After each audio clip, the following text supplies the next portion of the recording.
Commander Jake Morrison stood tall on the command deck of the massive ship called Aurora's Dawn. His blue skin gleamed under the bright lights as he watched the small blue planet grow bigger on the main screen. After traveling through space for 18 long months, his crew had finally reached the third planet orbiting the yellow star they called Sol. Jake felt proud and excited. The Zephyrian people had been exploring space for thousands of years. They had found many worlds with life, and they had helped dozens of primitive species learn about technology and join the galactic community. This was what Jake loved most about his job. Finding new worlds meant finding new friends for the galaxy. Science Officer Kira Voss worked at her station nearby. Her crystal-like fingers moved quickly over the glowing controls. She had been studying the signals coming from the planet below for weeks. The readings were very interesting. "Commander Morrison," Kira called out in her musical voice, "I have finished checking the planet. The scans show clear signs that smart beings live there. They have built big cities, roads that connect everything, and they even have some basic space travel." Jake nodded with satisfaction. The Galactic Council would be very happy with this discovery. Another world to guide and teach. Another species to welcome into the great family of civilized beings. Jake had already helped 3 other worlds join the galactic community during his career. This 4th success would surely make him famous among the fleet commanders. "Begin the first contact procedures," Jake ordered his crew. "Send down the small spy drones and start learning their language from their radio signals. We will watch them for several weeks before we introduce ourselves properly." This was how things always worked. The Zephyrians had learned long ago that meeting primitive species too quickly could frighten them. It was better to study them first, learn their ways, and then make contact slowly and carefully. Jake had done this many times before. The crew moved with practiced skill. Lieutenant Bob Taylor prepared the observation drones while Communication Officer Mary Green began recording the electromagnetic signals coming from the planet. Navigator Carl Davis plotted a safe orbit that would keep them hidden while they studied the world below. Everything was going exactly as planned. The drones launched successfully and began their descent toward the planet's atmosphere. Jake watched the sensor readings with growing excitement. The planet had oceans, continents, and weather systems. The beings down there had built impressive cities and seemed to have a complex civilization. But then something impossible happened. The moment the first drone touched the planet's upper atmosphere, every communication system on Aurora's Dawn began receiving the same message. The signal came through on all frequencies at the same time. It was impossibly strong and clear. A calm voice spoke in perfect Zephyrian language. The accent was flawless, better than many Zephyrians spoke their own tongue. "Welcome to Earth, Commander Morrison. We have been waiting for you to arrive. Please bring your ship to Docking Station Alpha 7. We are sending you the exact coordinates now. Also, Commander, do not worry about the damaged power core in your hyperdrive engine. We have the replacement parts you need ready and waiting." The entire command deck fell completely silent. Jake felt his throat tighten with shock and confusion. His crew stared at him with wide eyes, their faces showing the same bewilderment he felt. They had never sent any messages to the planet. They had never told anyone their ship's name or Jake's identity. Most shocking of all, they had indeed suffered damage to their hyperdrive during the journey. But that information was classified. Only his senior officers knew about the mechanical problems. "Sir," whispered Lieutenant Taylor, his voice shaking slightly, "how could they possibly know any of that information?" Kira checked her instruments again and again, but the readings made no sense. "Commander, according to my scans, this planet should have very basic technology. They should not even know we exist, much less know details about our ship and crew." Jake stared at the main screen where the blue planet continued to rotate peacefully. White clouds swirled over brown and green continents. It looked exactly like any other primitive world they had discovered. But somehow the beings down there knew things that should have been impossible for them to know. "Are you certain about the translation?" Jake asked Mary Green. "Yes, sir, absolutely certain. They spoke perfect Zephyrian. Better than perfect, actually. The grammar was flawless and the pronunciation was exact. Whoever spoke to us has studied our language for a very long time." Jake felt a chill run down his spine. In all his years of exploring and making first contact with new species, nothing like this had ever happened. Primitive worlds did not have advanced communication technology. They certainly did not know about arriving ships before formal contact was made. "Commander, Carl Davis called from his navigation station. I am receiving detailed docking instructions. The coordinates they sent are for a location in high orbit around their planet. But sir, our sensors show nothing at those coordinates. What do you mean nothing? I mean empty space, sir. There is no station, no structure, nothing at all where they want us to go. Jake thought quickly. This situation was completely outside all standard procedures. The rulebook said that primitive planets should be studied carefully before contact. But the rulebook did not cover situations where the primitive planet contacted you first. Sir, what are your orders? Asked Kira. Jake looked around at his crew. They were all experienced officers who had handled many first contact situations, but their faces showed confusion and worry. None of them had any idea what to do. Prepare for the unexpected, Jake finally said. Set course for the coordinates they gave us, but keep all defensive systems ready. Send a message to Galactic Command and tell them about this situation, and everyone stay alert. As Aurora's dawn changed course toward the mysterious coordinates, Jake tried to understand what was happening. How could a primitive planet know so much about his ship and crew? How could they speak perfect Zephyrian? And most puzzling of all, how did they know about mechanical problems that had happened weeks ago in deep space? The blue planet called Earth was clearly not what it seemed to be. Lisa Carter stood in the main observation room of the orbital station, watching the alien ship approach through the huge windows. She wore her best diplomatic uniform and carried herself with the calm confidence that came from years of experience. As Director of Human Diplomatic Relations, she had prepared for this meeting for months. The Zephyrian vessel Aurora's Dawn looked exactly as she expected from the detailed files in her computer. The ship was elegant and powerful, with smooth curves and gleaming metal surfaces that caught the light from Earth's sun. It moved with careful precision toward the docking bay of Station Alpha 7. First time seeing one of their ships this close? Asked Tony Blake, her assistant. He held a tablet computer and was reviewing the greeting procedures one more time. Actually, no, Lisa replied with a small smile. I met Commander Morrison about 15 years ago. Of course, from his point of view, that meeting will not happen for another 6 months. Tony paused in his reading and shook his head slightly. Even after working in the diplomatic corps for 5 years, the time-related aspects of humanity's situation still confused him greatly. Right, the Kepler station incident. I read about that in the training files. Lisa watched as the Aurora's Dawn settled into the docking bay with smooth efficiency. The Zephyrians were excellent pilots and engineers. Their ship technology was impressive, though not as advanced as they believed. Humanity had been studying Zephyrian ships for decades.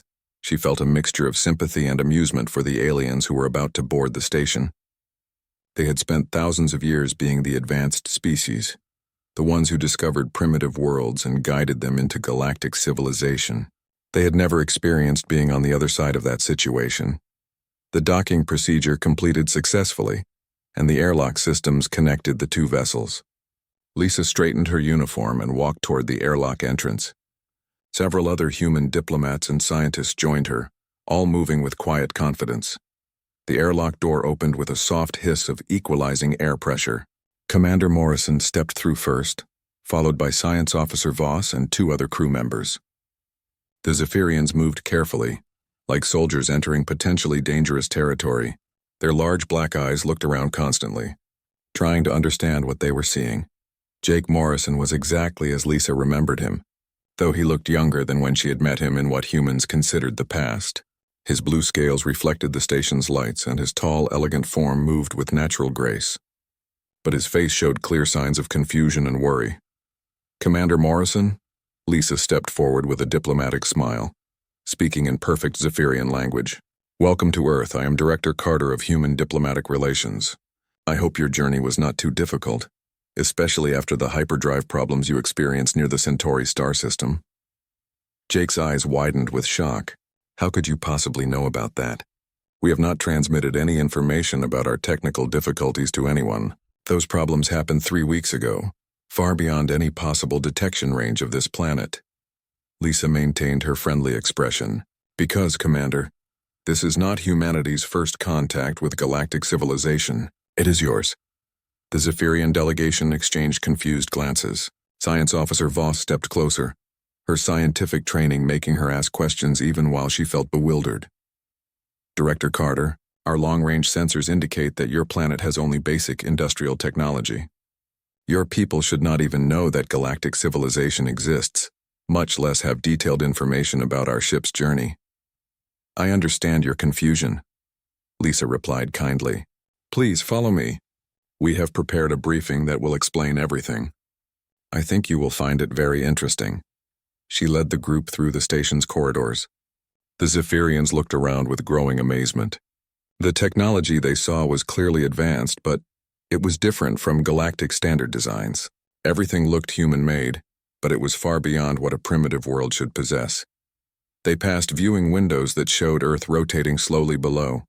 The planet looked peaceful and beautiful, with blue oceans and white clouds, but now Jake understood that appearances could be very deceiving.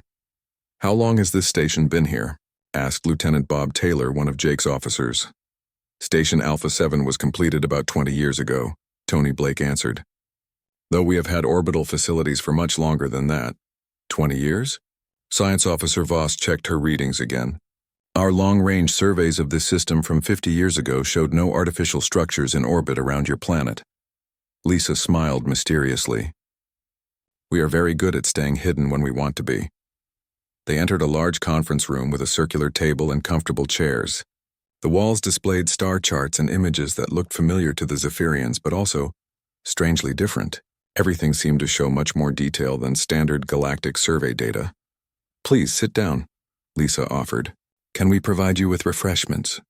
We have studied Zephyrian dietary requirements extensively. Jake and his crew took seats around the table, but they remained tense and alert. Nothing about this situation made sense according to everything they knew about primitive worlds and first contact procedures. Director Carter, Jake said carefully, I need to understand what is happening here. Your people should not have the technology to build orbital stations. You should not know about galactic civilization or our language. And you certainly should not have information about classified details of our mission. Lisa looked at him with understanding and compassion. Commander, I know this is difficult to accept. Your people have spent millennia believing that you were the ones who discovered and guided primitive species. You have never considered what it might be like to encounter a species that already knows more about the galaxy than you do. She activated a holographic display in the center of the table. Images appeared showing various alien ships and technologies, many of which the Zephyrians recognized. Earth has been visited by galactic travelers for thousands of years, Lisa continued. Explorers, refugees, crashed ships, stranded crews. We have been learning about galactic civilization for a very long time. We have been very patient students. Jake stared at the holographic images with growing shock. Some of the ships shown were from species that had been extinct for centuries. Others belonged to civilizations that existed on the far side of the galaxy. This is impossible, whispered Science Officer Voss. Some of these ships belong to species that never explored this region of space. They may not have intended to explore this region, Lisa agreed, but space travel can be dangerous. Accidents happen, ships get lost, and when they do, sometimes they find their way to Earth. Tony Blake added quietly, we have been very good at helping stranded travelers, and very good at learning from them. Jake felt his understanding of the universe shifting fundamentally. Everything he thought he knew about galactic exploration and primitive worlds was being challenged. But why are you revealing this to us now? He asked. If you have been hiding your knowledge for so long, why show yourselves? Lisa's expression became serious. Because, Commander Morrison, the galaxy is about to face a threat unlike anything it has ever encountered before. Your people think Earth is a primitive world that needs guidance, but the truth is, you are going to need our help. Dr. Nathan Cross walked slowly through the underground complex beneath Geneva, leading the increasingly confused Zephyrian delegation through corridors lined with impossible artifacts. Each display case contained items that told a story spanning thousands of years, and each item was more shocking than the last. The Zephyrians followed in stunned silence, their large eyes taking in everything they saw. Commander Morrison felt like his entire understanding of the universe was crumbling, with each step they took deeper into the facility. This is a Vorthan memory crystal, Nathan explained, stopping beside a case containing a glowing blue artifact the size of a human fist. We recovered it from their exploration ship that crashed in what you call the Siberian wilderness in the year 1908. The ship was completely destroyed, but this crystal survived. Science Officer Voss stepped closer to examine the artifact, her scientific training warring with the impossibility of what she was seeing. The crystal pulsed with soft light and she could see data patterns moving within its structure. "This cannot be real," she whispered. "The Vorthan Empire fell 800 years ago. They never made it to this sector of the galaxy. Their technology was lost when their homeworld was destroyed." "Actually, they did make it here," Nathan replied cheerfully. "They just did not make it back home to tell anyone about it. The same thing happened with many other species over the centuries." He moved to the next display case, which contained twisted pieces of metal with strange markings. "This is hull plating from an Altarian survey vessel. They were mapping this star system about 2,000 years ago. Very thorough people, the Altarians. They left excellent records." Jake Morrison felt a chill run down his spine. The Altarians were mentioned in the oldest galactic historical records. They had been one of the first species to achieve faster-than-light travel, but they had vanished mysteriously before most. Current galactic civilizations had even developed writing. "Are you saying that your people have been deliberately hiding your technological capabilities for thousands of years?" Jake asked, his voice barely above a whisper. "Not hiding exactly," came a new voice from behind them.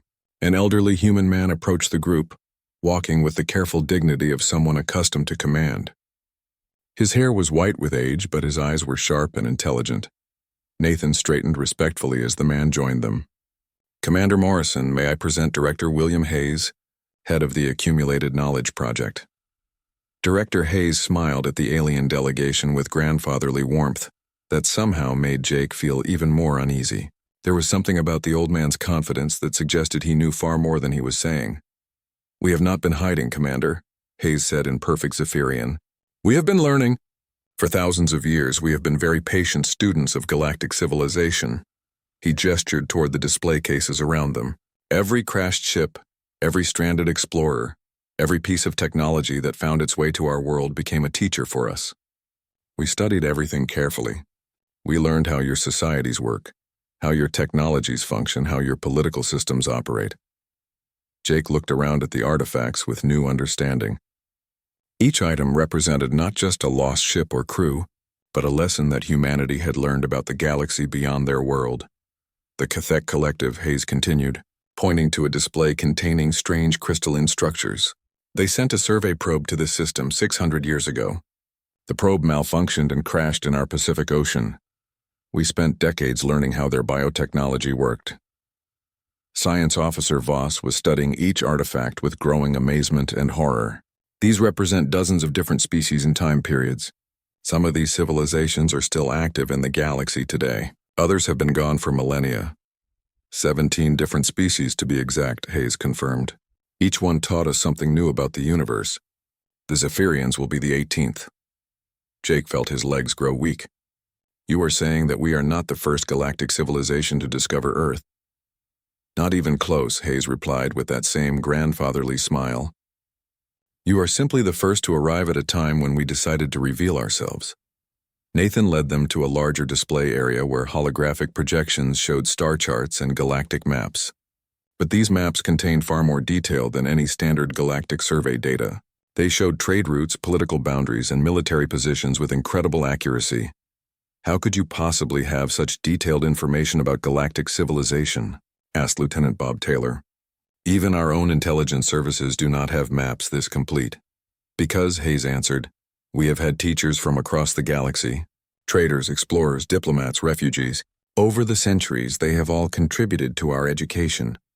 We have been building a comprehensive understanding of galactic society for a very long time." Jake stared at the holographic displays, realizing that humanity possessed intelligence information that would be invaluable to any galactic power. "But why are you revealing this to us now? You could have remained hidden indefinitely."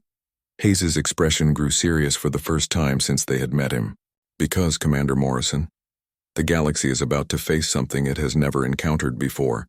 Something that threatens every civilized world, every species, every form of life as we know it." The holographic display changed, showing the outer regions of the galaxy. Red markers appeared across multiple star systems, spreading like an infection through space. "We call them the Devourers," Hayes continued quietly.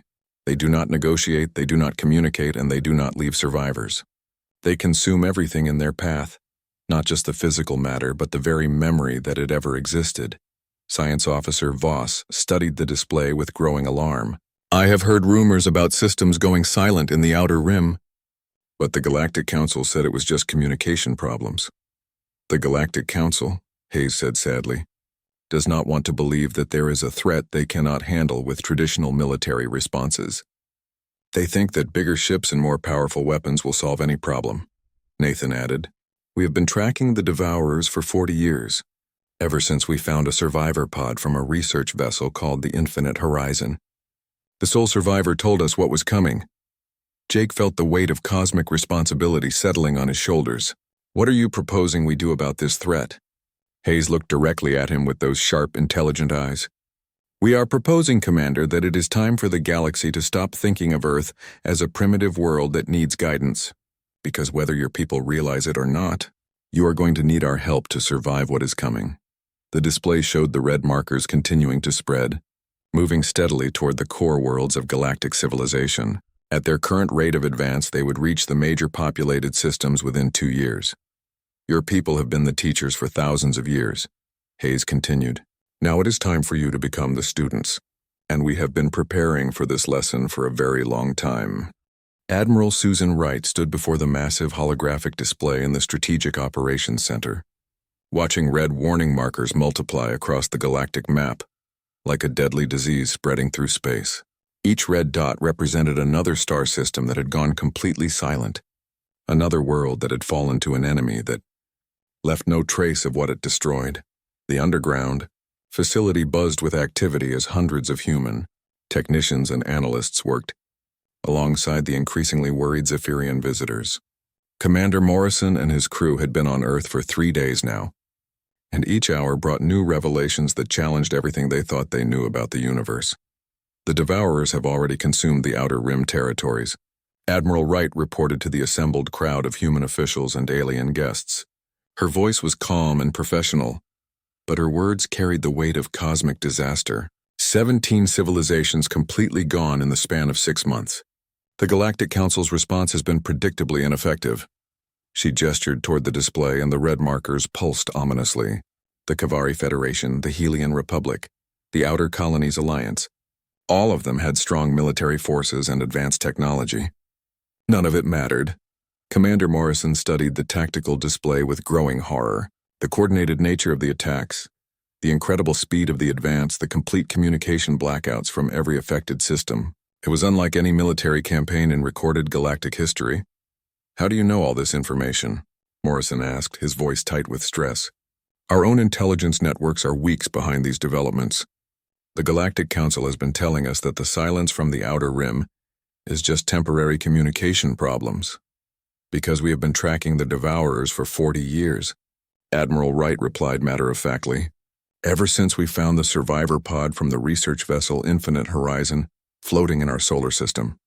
She gestured, and the display shifted to show a detailed timeline stretching back 4 decades. Dr. Elizabeth Kane here has been leading our Xenothreat Analysis Division since we first learned what was coming. Tell them what you have discovered, Doctor.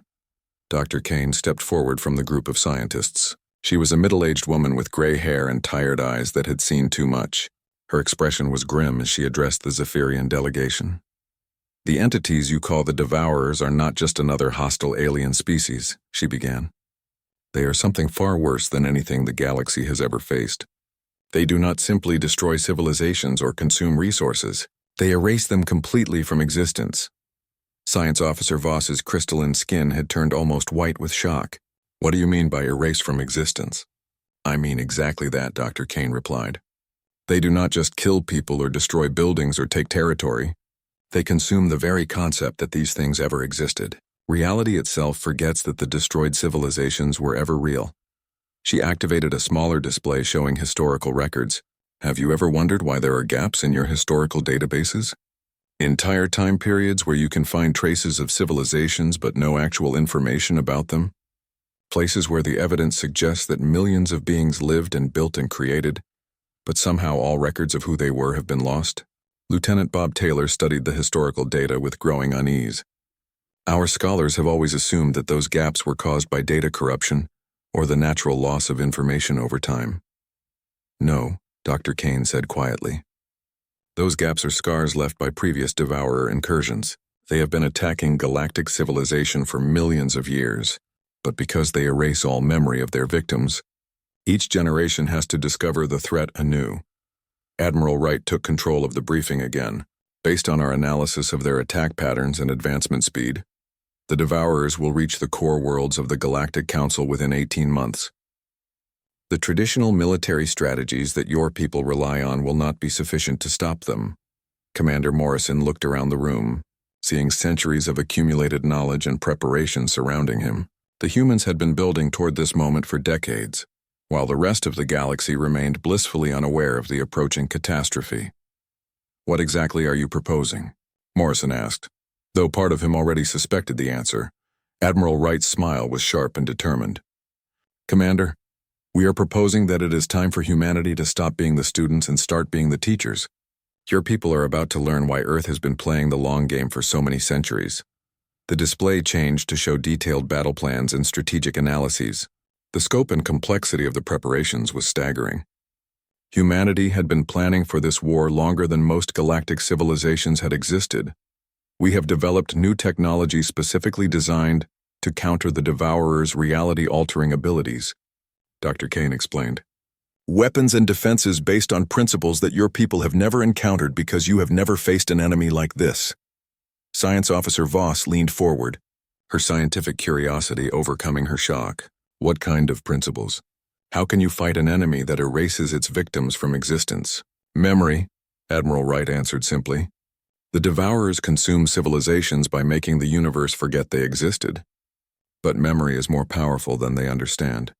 If you remember something strongly enough, completely enough, it becomes harder to erase.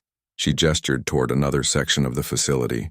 For 40 years, we have been building the most comprehensive database of galactic civilization ever created. Every species, every world, every individual we can document.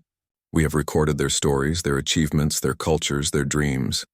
Commander Morrison felt a chill of understanding. You have been preparing to be the galaxy's memory. Exactly, Admiral Wright confirmed. When the Devourers come, and they will come soon, they will find that some memories are too strong to be consumed. Some stories are too well told to be forgotten. The tactical display showed fleet positions and defensive strategies that spanned multiple star systems. The scale of human preparation was almost incomprehensible. The Galactic Council needs to be warned, Morrison said. They need to know what is coming. We have tried, Admiral Wright replied sadly. We sent diplomatic messages, scientific data, even refugee testimonies. The Council refuses to believe that a primitive world like Earth could possess information that their own intelligence services lack. Tony Blake, who had been quiet during most of the briefing, spoke up. That is why we revealed ourselves to you, Commander. The Zephyrians have a good reputation within the Galactic Council. If you support our warnings, other species might listen. Morrison looked at his crew members, seeing the same mixture of fear and determination in their faces that he felt in his own heart. Everything they had believed about the galaxy, about their role as explorers and guides, had been completely overturned in just a few days. How long do we have? He asked. Admiral Wright checked the latest reports from the monitoring stations. The Devourer fleet will reach the Kepler system in approximately 6 weeks. That will be their first major assault on an established galactic colony. If they succeed there, the panic will spread faster than we can contain it. And if they fail? Admiral Wright's expression became grimly satisfied. If they fail, Commander, it will be because humanity has finally stopped hiding and started fighting. It will be because we have taught the galaxy that some things refuse to be forgotten. Captain Ryan Foster stood on the bridge of the Earth Defense Force flagship Resilient Dawn, watching as the combined human galactic fleet dropped out of hyperspace at the edge of the Kepler system. Around him, holographic displays showed the positions of ships from dozens of different species, all following the battle plan that had been decades in the making. The past 3 months had transformed the galaxy in ways that no one could have imagined. The revelation about Earth's true nature and the approaching Devourer threat had sent shockwaves through every civilized world. The Galactic Council, faced with overwhelming evidence and the reality of their situation, had reluctantly accepted human leadership in the war against an enemy they barely understood. All fleet commanders, this is Captain Foster. He broadcast on the Joint Communications Channel. Devourer forces have been detected in the inner system. Remember, this is not about winning a traditional battle. This is about proving that some things refuse to be forgotten. The bridge crew worked with calm efficiency around him. These men and women had trained their entire lives for this moment, preparing to face an enemy that most of the galaxy had never heard of until recently. They represented the culmination of 40 years of human preparation and planning. Commander Morrison, now serving as the Zephyrian liaison aboard Resilient Dawn, watched the tactical displays with a mixture of awe and trepidation. The human battle strategies were unlike anything in galactic military doctrine, built around principles that seemed to defy basic logic and physics. The past 3 months had been a humbling experience for Morrison and his people. The Zephyrians, who had considered themselves advanced explorers and teachers, had been forced to accept the role of students. It had not been easy for a species accustomed to being the ones with superior knowledge and technology. Devourer fleet detected moving to engagement range, reported Lieutenant Amy Torres from the sensor station. Her voice was steady despite the magnitude of what they were facing.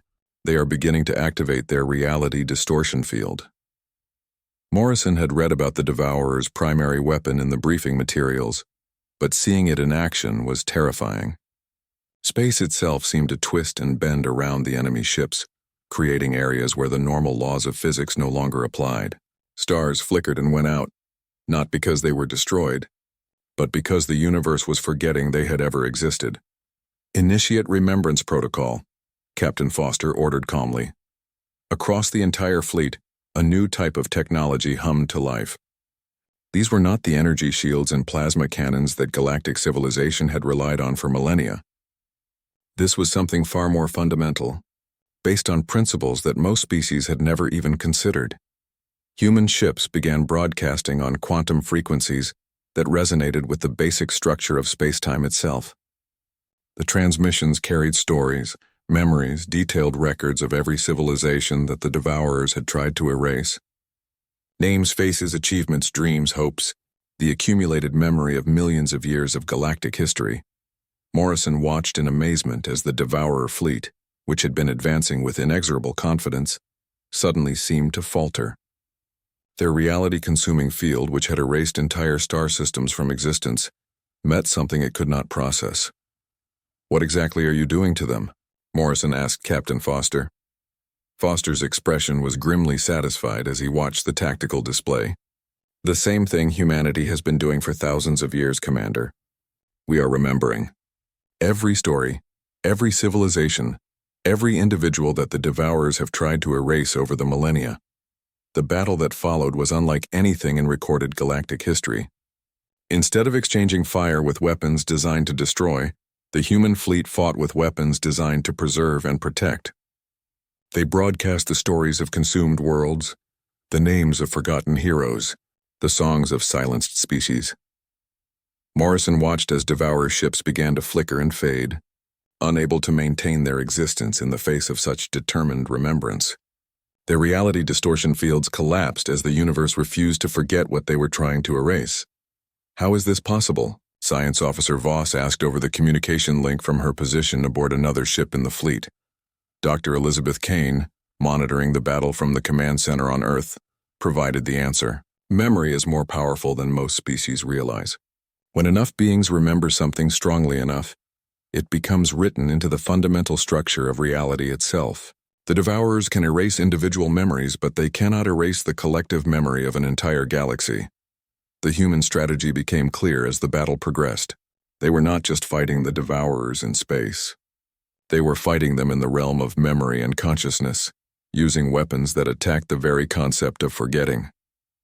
"Devourer command ship is beginning to destabilize," reported Lieutenant Torres. "Their reality field is collapsing completely." On the main screen, Morrison watched as the largest Devourer vessel began to fade from existence, not because it was being destroyed, but because it could no longer maintain its hold on reality in the face of such powerful remembrance. Other ships in the fleet began to follow suit. The combined memory of dozens of species, guided and coordinated by human technology, was proving stronger than the Devourer's ability to erase. "All Devourer vessels are retreating," Torres announced. "They are pulling back beyond the system's edge," but Captain Foster was not satisfied with a mere retreat. Pursue them, he ordered. We are not just going to drive them away. We are going to make sure they remember this defeat for the rest of their existence.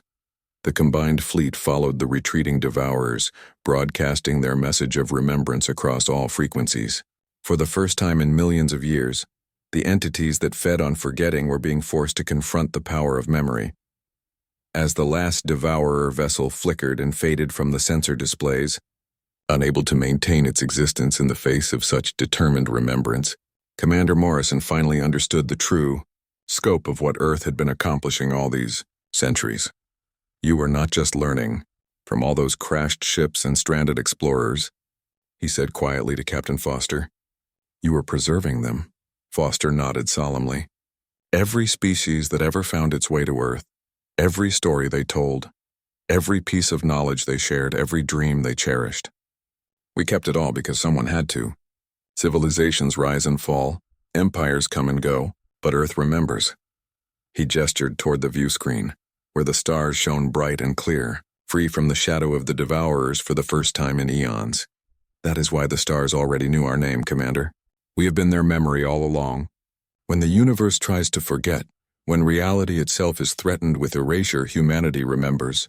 We are the galaxy's storytellers, its historians, its keepers of memory. Morrison looked out at the vast expanse of space, understanding at last why Earth had remained hidden for so long, why humanity had chosen to be students rather than teachers until this crucial moment. And now, he asked. Captain Foster smiled. Now we make sure that no civilization, no matter how small or distant, is ever forgotten again. We teach the galaxy that memory is the strongest force in the universe, and that some stories are too important to ever let die. The victory at Kepler marked the beginning of a new age for galactic civilization, an age where the power of memory would stand guard against the forces of forgetting, and where humanity would finally take its place not as the students of the galaxy, but as its eternal guardians of remembrance.